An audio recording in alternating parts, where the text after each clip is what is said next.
গেল মে মাসে অনুষ্ঠিত যুক্তরাজ্যের স্থানীয় সরকার নির্বাচনে লেবার পার্টির হার ও পরবর্তীতে সরকারের সামরিক ব্যয় সংক্রান্ত পরিকল্পনা নিয়ে বিতর্কের জেরে একের পর এক মন্ত্রীর পদ থেকে কোণঠাসা হয়ে পড়েন প্রধানমন্ত্রী কিয়ার স্টারমার। সবশেষ গত 22 জুন ক্ষমতা থেকে সরে দাঁড়ানোর ঘোষণা দেন তিনি।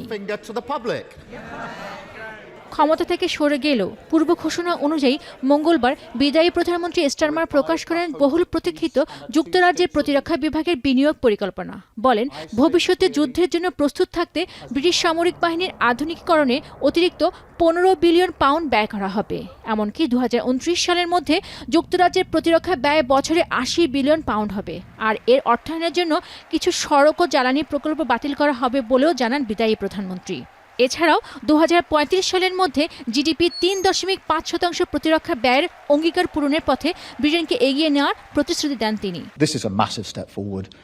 If you take what we've already done, put the Defence Investment Plan alongside it, and the fact that it's strategic, it's not just funding today's capability, but tomorrow's capability as well, combined with the work that we've done to work with other countries on this, because the only way forward is to make sure that all Europeans step up together. তবে সমালোচকরা বলছেন 9 মাসেরও বেশি সময় পর প্রকাশিত এই পরিকল্পনা অপ্রতুল। এ বিষয়ে জয়েন্ট ফোর্সেস কমান্ডের সাবেক প্রধান জেনারেল রিচার্ড বার্নস বিবিসিকে বলেন, আগামী 4 বছর প্রতিরক্ষা খাতে 28 বিলিয়ন পাউন্ডের ঘাটতি থাকলেও মাত্র 15 বিলিয়ন পাউন্ড যোগান দেওয়া হচ্ছে। পাশাপাশি প্রশিক্ষণ, অবকাঠামোর রক্ষণাবেক্ষণ ও রসদ সরবরাহের ক্ষেত্রেও ব্যয় সংকোচন করা হবে বলে মন্তব্য করেন বার্নস। শিয়া বাটার ও ভিটামিনে সমৃদ্ধ লিলি বিউটি সোপ, তারুণ্যময় উজ্জ্বল ত্বকের জন্য।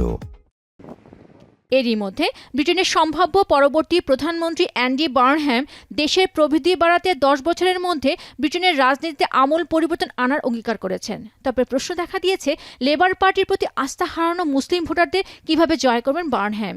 এ বিষয়ে মধ্যপ্রাচ্য ভিত্তিক সংবাদ মাধ্যম মিডল ইস্ট আইয়ের এক বিশেষ প্রতিবেদন বলছে, লেবার পার্টি ব্রিটিশ মুসলিম সম্প্রদায় ও ভোটারদের আস্থা হারিয়ে ফেলেছে।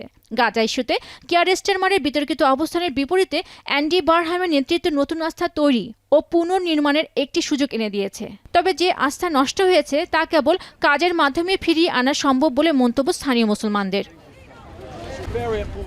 পেনুকা সুলতানা, এখন বিশ্ব।